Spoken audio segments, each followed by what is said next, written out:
인간이 역사를 통해서 늘 많은 일들을 해왔지만 그 중에서 어느 문명이든 어느 역사든지 간에 빠지지 않고 인간의 하기를 좋아하는 게 한 가지 있는 것 같아요.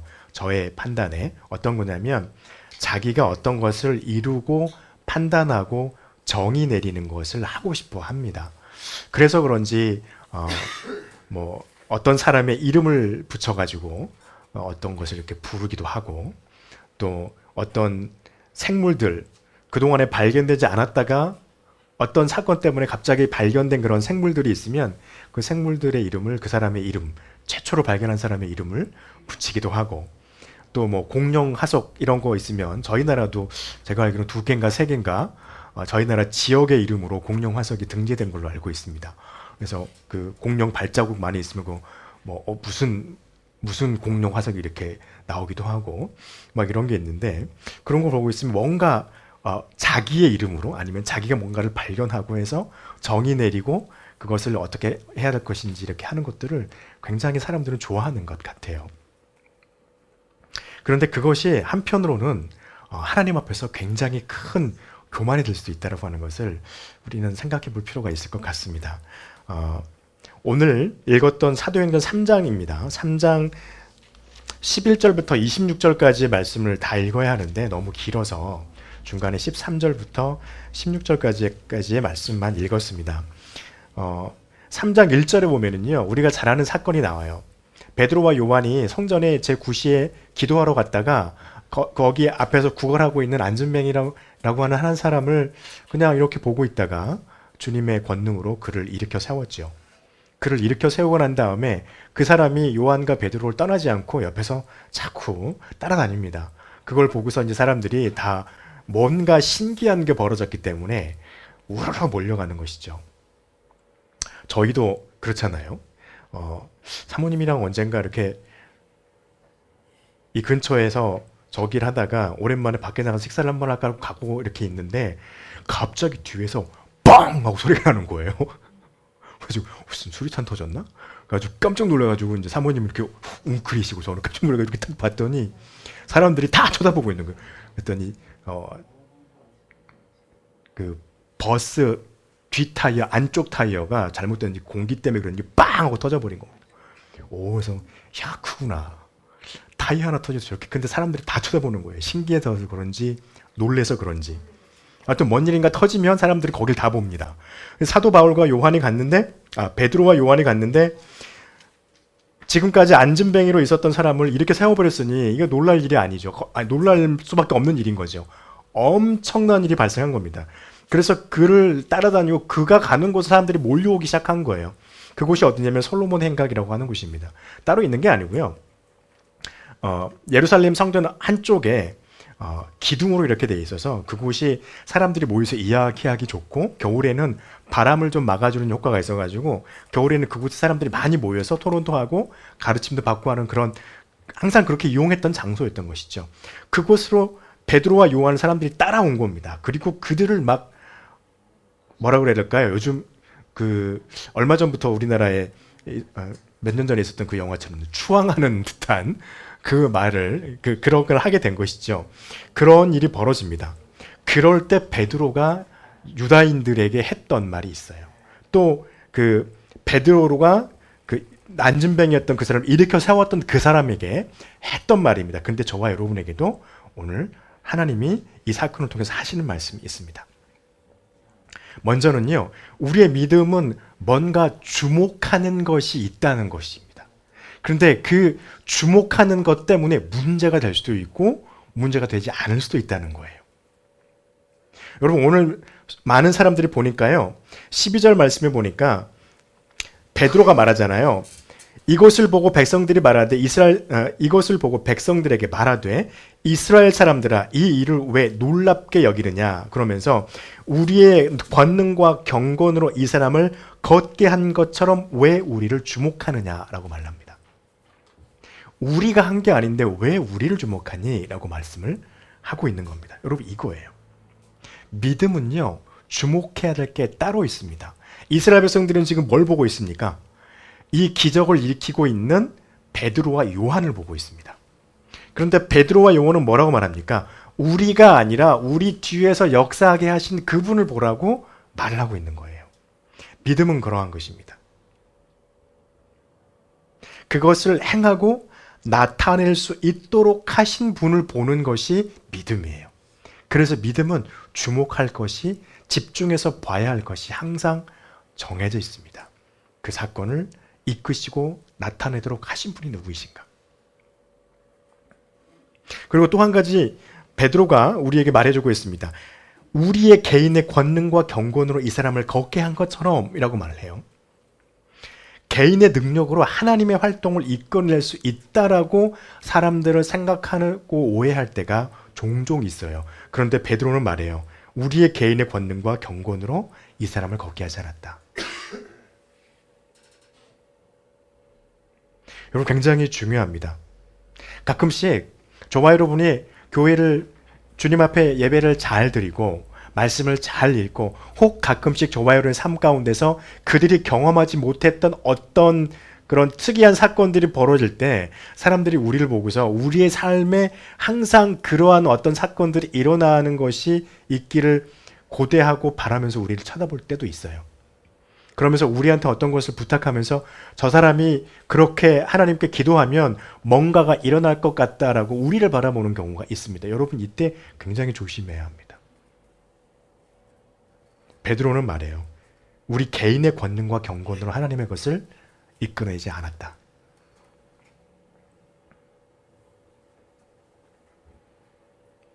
개인이 가지고 있는 어떤 경건함, 개인이 가지고 있는 어떤 능력으로요, 그런 일들을 절대 이룰 수 없습니다.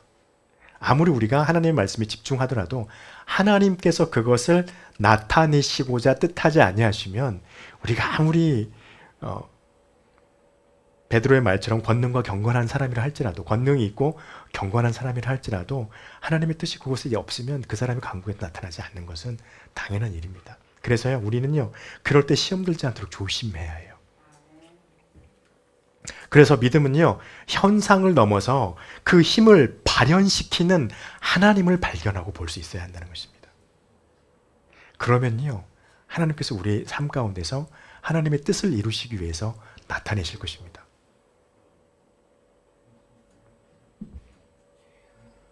마찬가지입니다. 또 베드로가 우리에게 말하고 있는 게 있어요. 13절부터 18절까지를 하면서 예수님에 대해서 유대인들에게 다시 한번 말을 합니다. 이 일을 이루신 분이 누구라는 겁니까? 그 실체가 예수 그리스도라는 거예요. 그런데 그는 어땠습니까? 예수 그리스도는 어떤 사람이라고 말합니까? 13절에 보니까 그렇게 말하잖아요. 너희가 빌라도에게 넘겨줬어요. 유대인들이 빌라도에게 넘겨줬습니다. 뭐 하라고요? 십자가에 못 박혀 죽게 하라고. 근데 빌라도는 어떻게 했습니까? 빌라도는요, 예수를 살리려고 부단히 애쓰고 노력했습니다. 그래서 결의했죠. 이 사람을 살려줄 테니까 대신에 도와주자라고 하면서 대신에 하도 말을 안 들으니까 우리 공간복음에 보니까 그렇게 되죠. 빌라도가. 그러면 바나바를 내주랴 예수를 내주랴. 사람들이 당연히 빌라도 생각에는 바나바는 흉악범이니까 얘네들도 별로 안 좋아하니까 분명히 예수를 놔달라고 하겠지. 그렇게 예상을 하고 말을 했단 말이에요. 근데 우리는 너무 잘 아는 것처럼 어떤 일이 벌어졌습니까? 이래서 군중심리가 이럴 때 무서워요. 이 사람들이 바나바를 내달래. 빌라도도 깜짝 놀란 거죠. 할 수가 없는 거죠. 결국에는 어떻게 됐습니까? 빌라도가 방면하겠다고 하는 것을 이들이 거부했어요. 그리고는 결국에는 십자가에서 죽임을 당하게 되셨습니다. 그런데 그가 누구셨습니까? 생명의 주였다는 겁니다. 중요한 건 그거였어요. 15절에 보니까 생명의 주를 죽였도다. 예수님은 생명의 근원이셨습니다. 굉장히 아이러니죠. 생명의 근원이신데 죽음을 맛보셨다는 것입니다. 그것은 하나님의 뜻이었죠. 유대인들이 그랬습니다. 그래서 유대인들에게 이 일을 이루시고 나타내신 분은 너희가 십자가에 못 박아 죽게 한 예수 그리스도 하나님의 아들이었다. 그렇게 말을 하는 것입니다. 그리고 그들이 정말 싫어하는 게 있습니다. 유대인들이 제일 싫어하는 게 있습니다. 뭐냐면 그들이 죽인 그분이 부활하셨다는 거예요. 안 좋아해요. 부활했다는 말만 했다고 하면 그런 게 어딨어. 거짓말로 꾸미고 아니다 거짓이다 라고 하면서 수많은 소문들을 냈던 것을 우리는 마태복음을 통해서 볼 수가 있습니다. 왜 부활하셨습니까? 부활하실 수밖에 없습니다. 왜냐하면 그분은 생명의 주인이시기 때문입니다. 죽음에 계실 수가 없습니다. 또 왜 부활하셨습니까? 저와 여러분을 위해서 부활하셨습니다. 우리가 하나님 오실 그날, 주님이 오실 그날에 우리가 얻게 될 그 부활을 우리가 얻게 하기 위해서 주님께서 부활하셨다고 하는 것입니다. 또 이것은 무엇 때문이었습니까? 하나님의 권능 때문이었습니다. 그리고 주님께서 저와 여러분에게 말씀하셨죠. 증거하라고요. 증인이 되라고요. 그러면서 베드로도 말하죠. 15절에서 그를 살리셨으니 우리가 이 일의 증인이니라 말씀하십니다. 여러분 또 여기에는요. 예수 그리스도께서 부활하신 것 안에는 하나님의 정말 큰 자비가 존재합니다. 그 17절 말씀해 보니까 이렇게 말해요. 형제들아 너희가 알지 못하여서 그리하였으므로 너희 관리들도 그런 그리한 줄 아노라 라고 말을 해요. 무엇 때문이라는 겁니까? 예수 그리스도를 십자가에서 못 박게 죽게 한 것은 너희가 무지했기 때문이야 라고 말하는 겁니다. 예수님이 누군지 몰랐기 때문이고 그분이 어떤 분인지 몰랐기 때문이라고 주님께서 베드로가 지금 유대인들에게 말하고 있는 것이죠. 여러분 이것은 무엇인가요? 예수 그리스도를 너희가 몰라서 그렇게 했기 때문에 그 주님 앞에 너희가 와서 주님 앞에 너희의 무릎을 꿇는다면 하나님은 너희를 용서하실 것이라는 거예요. 놀라운 하나님의 자비입니다. 이 백성들이 유대인들이 하나님의 계명을 많이 거역했었죠. 많이 거역했었지만 그것보다 더한 것은 무엇입니까? 육신을 입고 오신 하나님을 십자가에 못 박아 죽도록 아까 말한 것처럼 빌라도에게 내어주고 죽게 만들었어요. 엄청난 죄죠. 그런데 주님은 뭐라 하십니까? 너희가 몰라서 그러했으니 내게 오면 너희를 용서해 주시라. 줄 것이다 라고 말씀하신다는 거죠.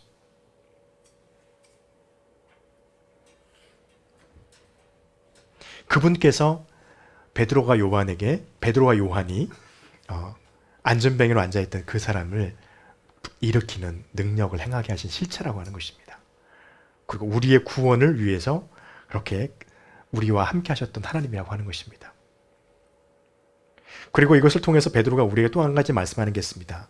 그리스도를 믿는 믿음은요, 우리를 주님 계신 곳으로 인도하신다는 겁니다. 믿으십니까? 우리의 믿음은 우리가 믿는 주님이 계신 그곳으로 우리를 이끌어 갈 것을 믿으십니까? 그런데 이 믿음에는요, 회개가 동반됩니다. 19절에 그렇게 말합니다. 그러므로 너희가 회개하고 돌이켜 너희 죄 없이 함을 받으라. 우리가 예수 그리스도를 믿는다고 하면은요, 그 사람의 삶에는 회개가 끊이지 않고 고백되어지고 기도되어지는 것입니다. 한 번 회개했으니까 되었다. 예수 그리스도를 한 번 믿었으니까 되었다. 더 이상 우리에게는 회개할 필요가 없다라고 하는 사람들은 성경을 잘못 해석하고 잘못 이해하고 있는 것입니다. 우리는 하나님 앞에서 예수 그리스도의 이름으로 우리의 삶을 살아가면서 하나님의 말씀에 불순종했던 것을 계속 회개할 필요가 있어요. 왜요? 그래야 우리의 죄가 없어지니까요. 근데 이 회개는 어디에 있습니까? 오직 예수 그리스도를 믿을 때에만 그 능력이 나타난다는 것입니다. 무슨 부처에게, 알라에게, 다른 신에게, 무슨 돌멩이에게, 큰 나무에게 가서 그 앞에서 빌고 용서해달라고 한다고 한들, 조상들에게 가서 용서해달라고 한들, 요즘 사람들 점치러 많이 가는데 그 점치는 귀신 앞에 무릎 꿇고 한들 죄 용서 안 돼요. 마음의 유한은 있을 수 있겠지만 용서 안 돼요. 누굽니까? 오직 예수 그리스도에게만 와야 합니다. 왜요? 예수 그리스도에게 죄사함의 권세가 있으니까요. 그리고 이렇게 왔을 우리의 믿음이 그렇게 주님 앞에 섰을 때는 하나님의 자비가 우리에게 임하게 됩니다. 그리고 이 죄를 없이 하는 것뿐만 아니고요. 19절에 보니까 이렇게 기록하고 있어요. 이같이 하면 새롭게 되는 날이 주 앞에서부터 이를 것이다. 이 말은 무엇입니까? 저와 여러분의 영이 회복된다는 말입니다. 어떤 회복일까요? 구원입니다. 하나님께서 우리에게 허락하신 그 구원이 확정되는 거예요.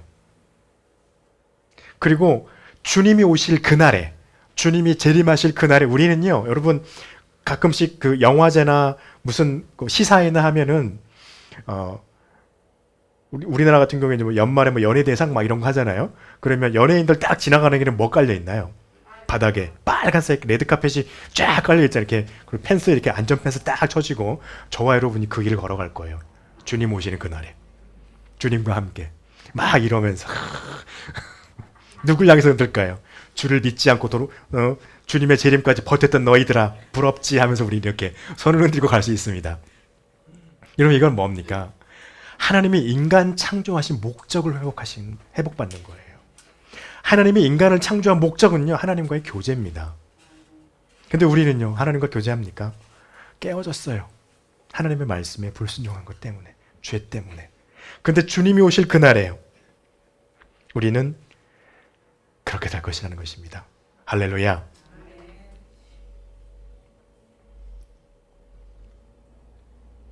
그리고 그로부터 인해서 만물도 회복된다라고 베드로는 말합니다. 21절이에요. 하나님이 영원 전부터 거룩한 선지자들의 입을 통하여 말씀하신 바 만물을 회복하실 때까지는 라고 말하죠.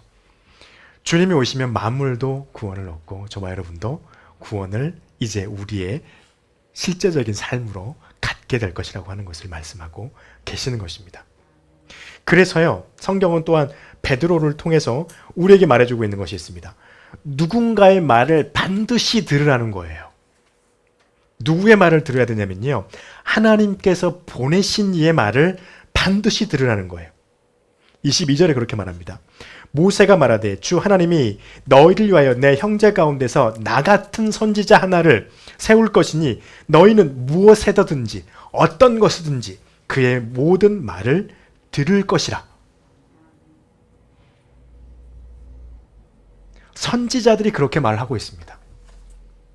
사무엘 선지자부터 메시아에 오실 것을 계속해서 말하고 있으면서 말하는 게 뭡니까? 그의 말씀을 들으라. 구약 성경은 말하고 있고 오늘 베드로도 똑같이 말합니다. 예수 그리스도의 말씀을 들으라 말하고 있습니다. 그럼 무슨 일이 벌어지나요?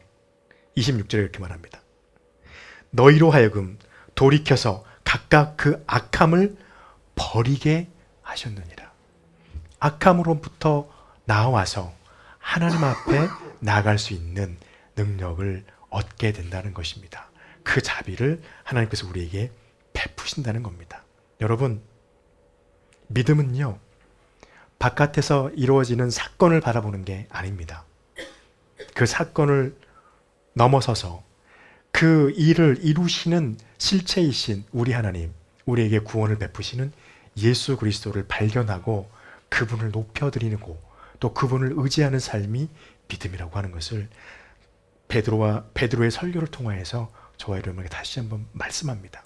그래서 사람에게 집중할 것이 아니요, 그 일어난 현상과 일어난 사건에 집중하는 것이 아니요, 그 사건을, 그 사람을 통해서 그 사건을 나타내고 이루신 그 하나님을 발견하고 그분께 영광 돌릴 수 있는 저와 여러분의 믿음이 되기를 간절히 축복합니다. 기도하겠습니다.